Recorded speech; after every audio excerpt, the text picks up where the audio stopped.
Hello everyone, I'm François Picard. Europe's largest nuclear power plant is back online, but for how long?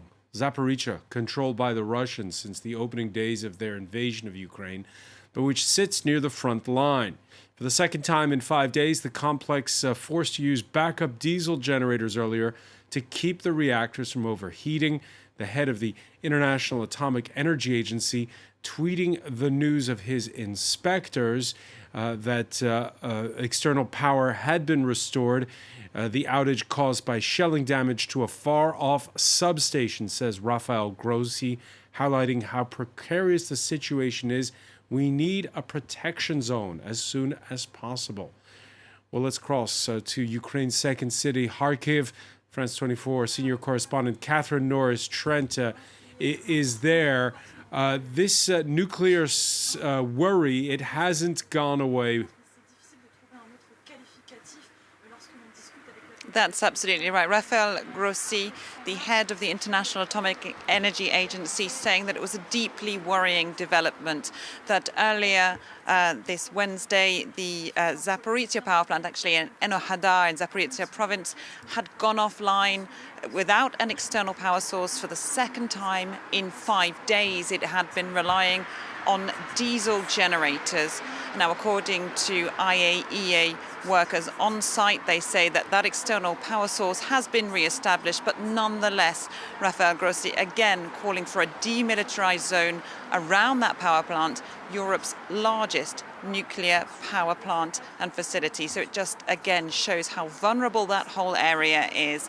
And again, there's been shelling on the Zaporizhzhia region down in the south of Ukraine. Several casualties reported there, as there have been in other areas of south and eastern Ukraine. Several casualties also reported in the east, in the town of Avdiivka, in the Donetsk region, in the Donbass, where shells hit the central market there. People coming outside to get some food because, of course, anyone left in those areas is very much suffering from cut-off supply access and, things like getting enough food. Being able to survive the pretty constant shelling there is a huge challenge for them. So while there hasn't been the widespread missile strikes across Ukrainian cities that there had been earlier in the weeks, that there still is very much military activity and shelling in the east and in the south. And civilians very much still a target. Catherine, 2 days of intense shelling across the country. Ukraine trying to get back online. That's right. Restoring electricity has been a major challenge for Ukrainian authorities because, of course, the strikes that hit across Ukraine on Monday and on Tuesday, a lot of them hit infrastructure, power infrastructure, electricity substations. They've been really trying to call on the Ukrainian population to reduce their electricity consumption, especially in the evening hours, saying that if Ukrainians can cut their consumption by 25%, then they won't have to resort to enforced planned blackouts. In the western city of Lviv, they have managed to get electricity back online, as they have elsewhere in the country, but this is a huge and ongoing challenge for the Ukrainian authorities as they try and cope with the impact of the various missile strikes around the country. Catherine, at the same time as Ukraine's been bearing the brunt of those attacks, that targeting of major urban areas, the Kyiv claiming that it's making gains on the battlefield.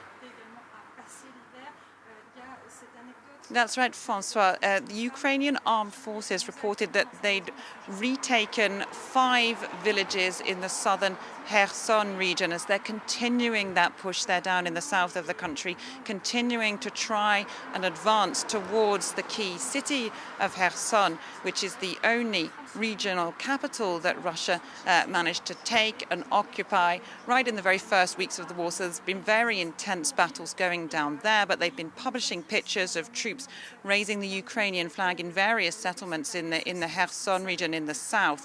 They say they're still making gains. Also, the regional governor of the Luhansk province in the east saying that gains are being made there without giving specifics of that. We understand that fierce fighting is ongoing there, and that there are flashpoints around the city of Bakhmut there in the east of the country. Very difficult battlefield conditions indeed being reported there for the Ukrainian troops and for the remaining civilians who are still trapped in those areas. So they are still managing, they say, to take ground, but it's not the same pace of advances that they'd seen in the past few weeks. It seems it's very tough going on the battlefield, with some advances still being reported. Catherine Norris-Trent, many thanks for that live update from Kharkiv as NATO defense